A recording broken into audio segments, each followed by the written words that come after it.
Thank you. Thanks. It's good to be here with you, Charlotte. And then, of course, I know how much hard work you put into this, and then how we keep bothering you about this journal that we all want to see, because it's an important subject. Yes. Yeah. So I work with Business Day in Nigeria. I lead the development arm of Business Day. So what everyone would call a foundation or would call the nonprofit side, so that's where I work. And my role is basically to advocate for reforms in policies, reforms in regulations. That's the main thrust of the work. And then, so there are along four thematic areas, which is media and the creative economy, the digital economy, trade and investment, of course, and the climate change resilience. So those are the four thematic areas that we focus on. But then there are other overarching, how do I put it, overarching themes like gender, of course, and data also would be another overarching theme. So that's the work that I do. But then as an African and as a Nigerian, really, what does the future mean to me? So in my study, by the way, my first degree was in history. And so that, has exposed me to a lot of, to think in a certain way. And that is, in the study of history, we're used to the causes of this, so that's how it always starts. So you want to know the causes for the rise of a certain empire. And then you want to know the causes of the of the fall of that empire in history. Then you find that closely related to that would then be the effects of the fall or the effects of the rise as well. And so I find that one then thinks in a mode that's almost always thinking cause and effect. And I find that is linked to the future, really, because it then gives you a way of thinking about the future. So if this is happening now, how does it affect the future? And it's interesting. A few days ago, I was talking with someone that I respect a lot, and the first question when they said, how are things? I said, oh, well, I'm dealing with a lot of contradictions. And then I found that contradictions are just a way of life. So if you ask the average Nigerian, they'll tell you no one knows tomorrow. And on the premise of that, no one knows tomorrow because we don't want to play God, because tomorrow is in God's hands, because you can't predict it, because there is a superpower that's beyond us all that then orchestrates what we know as the future. And for that reason, we don't know tomorrow, which then presupposes that we are helpless about tomorrow. We can't predict it, we don't know it, and all of that. However, and you would have seen that in my contribution to the journal, that if you looked at it in terms of ethnicity, there is what we all believe in our ethnic groups about the future, in the religions about the future. So it's true that we say no one knows tomorrow. By the way, there's a song about, some pop star, I think, many years ago had sang about how no one knows tomorrow. But somewhere in our belief system is something that makes us, know about tomorrow and actually have regard for the future. Loosely speaking, there is, and this is in the times we live in Nigeria, we say that hope has become, the main staying power that we have. And there is a saying in Nigeria across every ethnic group that says tomorrow will be better. Yeah. So that's the future. And that's an expression of hope. So it means that, in fact, we know something about the future. There is what we do about the future, I'd love to just interject there, because you said just one little expression which seemed to be so interesting. Is you said there's a regard for the future. And I think if we sit down with people who have that kind of gut reaction, like we can't know the future, we don't know what is going to happen tomorrow. And I know we've had some religious conversations in the past, especially with Christianity and with Islam. And I'm not going to speak to them, but there is that concept that the future is in God's hands, in Allah's hands, and someone else's hands, and who are we to think that we can actually do anything about it? In the Christian Bible, there's that story about the parable of the sower, and if you're not taking care of the talents that you've been given, then you're actually being irresponsible. So I don't think when we're talking about the future that we're necessarily trying to undermine any religious beliefs, but there is that regard. There is, we're not trying to foretell the future. There's no fortune telling here, but there is a respect for, an anticipation for, a regard for what could possibly happen, and how do we prepare ourselves for that. So it's not like we can tell what's going to happen in 36 hours time, but we can anticipate a couple of things, and how do we respond to that? How do we be responsible to those potential futures for the area of concern that we are a part of? So I actually like that kind of turn of phrase of a regard for the future is quite insightful. Yes, that there is. And if we look at it in terms of culture, I'll take the Yorubas. The Yorubas are those that live in Southwest Nigeria, and so when a child is born, the child is named. Our names have deep meanings. And most times those names are speaking to the future. So they're speaking to the future. And in the past, when a child was born, people went to, priests that they believed in to ask about the future of the child. So sometimes the children were named based on what, was told about the future. Yeah. So, a prophecy almost. Yes, the prophecy, and you see, there is that regard. Otherwise, it's you just dismiss it and move on. But there's the regard that truly this child is going to be this, that, or the other, and for that reason, the parent then trains that child in that in that manner, in the light of what was said. Yes, and then in the Bible. And so when people want to talk about, oh, no, we can't, there are so many examples where the Bible itself asks us to plan, for the future. And then the story of Noah is there for everyone to remember. I mean, it hadn't started raining yet, but it was said that, okay, rains are coming. And because they're coming, there is this safety, there's a safe place to go to. And if you believed, if you back to the word regard for the future, if you had any regard for the future, then you would go into the ark and then find safety.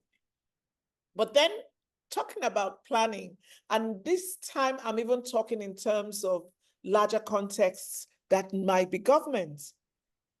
So if we look, the Bible says we should count the costs, so you want to build a house, you need to be sure of the foundation and all of that. And when I look at that in the context of government, I'm saying, okay, so if we all go to worship, here's what we've been told, that in the responsibility that we have accepted, this is how we conduct ourselves. Things don't just happen. It's going to take, some sitting down, some careful planning to be able to get a proper foundation. And then we need to count the cost. You need to be able to say whether you can go through this. The economies in Africa are bleak at the moment, but are you able to withstand the pressure that's coming? Do you have the people that can push you to where you ought to go to? And many times I say, everyone believes that Africa's time has come, except Africa itself. Ah, that's insightful. Tell me, from your perspective, I mean, obviously, there's a lot of rich cultural, religious, traditional history in Nigeria and so many different ethnic groups. How do you kind of, is there a unified vision for the future of Nigeria that can cross those kinds of boundaries? Or do different groups have different perspectives of what they think a good future for Nigeria might look like? Okay, I've said to you that hope has become tangible in these times that we live in. So I believe, and many times, so when there were incidences in Niger and all of those places, and people say, oh, it's happening in Nigeria, blah, blah, blah. Many times I think it's difficult to happen in Nigeria, and it's simple. Everyone is hopeful. So 2 days ago, and I don't know how much petrol is now in Joburg, but here, last year we used to buy it for about, let's even say 190. So it wasn't up to 200, which should be about, I'm trying to see that to the rand now, what could be about less than 3 rands, right, per liter. Okay. What we bought it for. But now it's gone all the way to about 20 rands in 1 year. Yes. And so that's it, 20 rands. No, actually 10, because the rand is now 1 to 80. Okay. Yeah. But you see, the rand, let's even just use the rand and the naira. Yeah. About last year, early last year, we were still around the 40s, 50s. Okay. Today, where it's actually 80, well over 80 actually. So when you talk to the average Nigerian, they still got something that they hope will come through by tomorrow, this weekend, next week, next month. You understand? So that hope what just takes us, it just takes us through. I remember Vusi, you probably know Vusi Temba Kwayo, and he said, we need to study, others need to study how Nigerians survive. Because you really can't put a science to it. Yeah. I mean, how do you go? Almost everything I know has gone from whatever cost it was to about 400. I mean, my daughter was schooling in the UK. At the time she was going, it was 500 to the pound. Now it's over 2,000. Oh. So it means school fees has gone over 400%. That's what it means. Yeah. How do you cope? It's difficult, except there's an intrinsic, there's that intrinsic an abused attribute that Nigerians have, which is the resilience. It's frequently abused because people just say, oh, the resilience, So I have a boss who calls it the boiled frog syndrome. The frog adapts to the temperature each time. And it appears that's what we do. So hope is that thing that keeps Nigerians together. It's that thing that makes us just believe that it will get better. Many times I hear, oh, God will do it for us. And I say, okay, so we create the problems and God solves them, right? But that's where the hope is hinged. So go on, sorry. Yeah. So I want to ask, because that hope is so important. Obviously, we're looking at the future, and as good futurists, like you said earlier, the further forward we're looking, the further back we need to get an understanding of. And in your essay, you were talking about many, different concepts and different religious views about the future, but still there is this resilience and this hope. So what is it that you've experienced in Nigeria that the people have experienced, or that part of Africa has experienced, that gives them that intrinsic belief that the future is that there's hope for the future. So it's not like you're going through some tough times and you think, well, this is it, we must just give up. You're still hopeful, you're still creating, you're still dreaming, you're still making for the future. Where did that resilience come from? What is that hope based on? So we have, you know, and you see it even on graffitis on big vehicles, you know, you see, yeah, my tomorrow is better, it will be better, you know, so, you know, so I think in the beliefs, in the belief system, there's just something that says, yeah, it will be better tomorrow. So we have a saying that what doesn't kill you makes you stronger. You know, so and we believe it. That's and then of course, if you look also in the Bible, it says nothing, that God doesn't allow anything that's beyond you to come to you. So what that means is, okay, so we're going to wing this anyway, because if it wasn't, if we weren't going to wing it, God wouldn't let it come to us. If you get what I'm saying? Yeah. So that's on the religious side. And in Islam, it simply says that whatever happens is from Allah. So that's a belief also, which means, you know, if it happens at all, then it means there was nothing we could do about it. Yeah. Okay.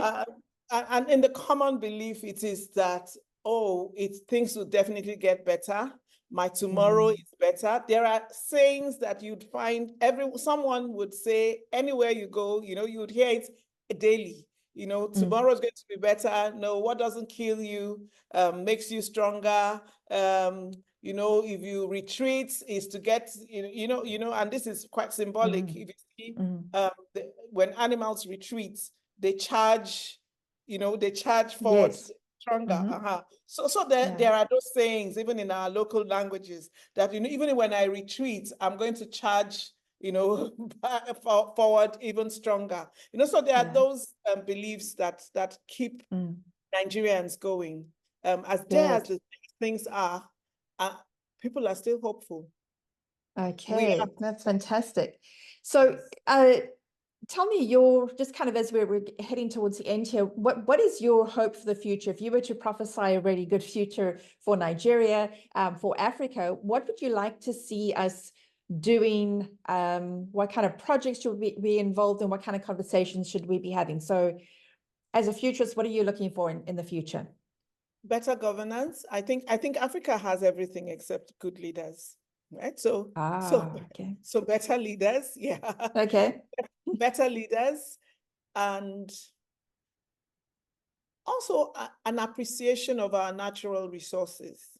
I think appreciation. And then also, even though I say better leaders, I'm not sure democracy was made for Africans. I think we need to create what works for us. Because I think the democracy is too expensive. That's what I think. And then I think because intrinsically we're not Democrats. I think that we're authoritarians, really. Okay. So I think we need to find a balance, something that allows people to be authoritarian but accountable, something that allows, you know, democracy is bleeding the economies. That's the way I've seen it, and it's been used, you know, to exploit for too long. So what else do I see for Africa? It would be great to have fair global trade policies that also help Africa. So Africa's natural resources are not carted out when they've not, you know, so if it's cocoa, please buy the chocolates from us, not just the cocoa. Because that's where the real money is. So yes, I see that. And Africa has the world's largest youth population. It just means that we need to get leadership right. so they Yeah. can flourish, so they Yeah. can be all that they would like to be. But as much as young people would like to be in power, I still think it's still going to be cross-generational. You know, it can't be all your youth and no, you know, because you still need the experience. And then Yeah. the older generations needs, you know, they need the deftness, they need the technology, they need, you know, so we need cross-generational leadership. Yeah. That's also something that I see. And then, of course, I would love to see a borderless Africa. Ah, yes. Some of our other contributors will be talking a little bit about the kind of the economic stuff and a bit of the exploitation from other parts of the world. And Yalang Prujinka will also probably talk about the generation stuff, and that the fact that in terms of our population pyramid, Africa has the biggest element of young people in comparison to other parts of the world who have shrinking populations at home, because you know they're not producing as many children as the replacement rate requires. So that's a very interesting conversation. Yalang, sorry, Ime, just as we finish, what do you think the rest of the world could learn from Africa? What is it that we have to share with the rest of the world? Oh, I think one thing that we can share is our ability to adapt. I think Africa adapts, and Africans adapt very easily. Yeah. Innovative. Sorry, you said? Innovative. Yes, we are Yeah. innovative. Yes, we are innovative. And also in you know, there's something that the rest of the world just thinks. People just think they know the way.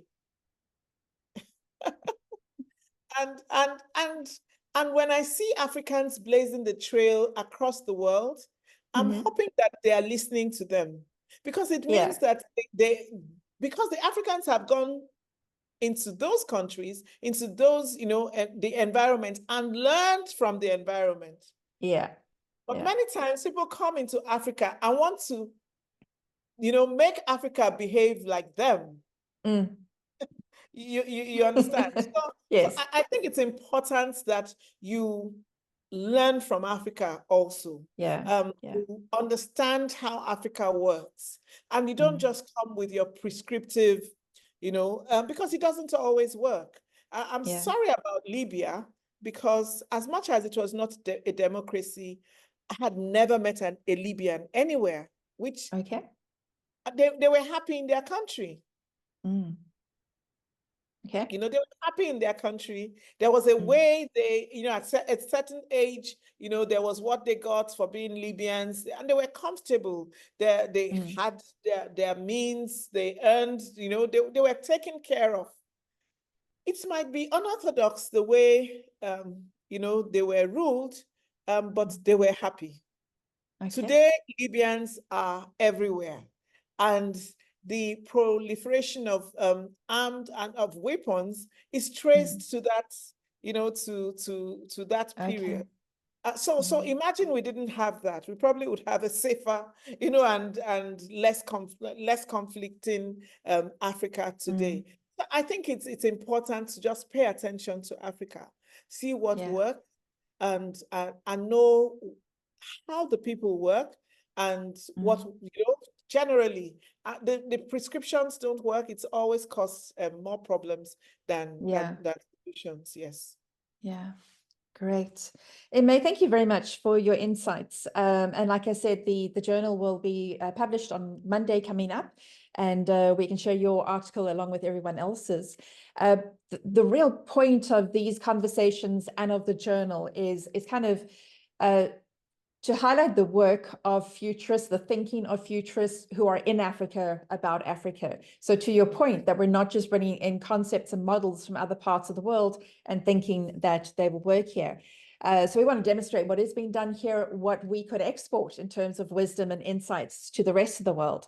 And also to give people an appreciation for the fact that this is, as much as we want to trade a lot more within Africa and not have, you know, all of our internal rules in the continent, it is a continent of like 54 countries and over 1 billion people and so many languages and religions. That is reflected very much in Nigeria's population, which is just so dynamic and so varied.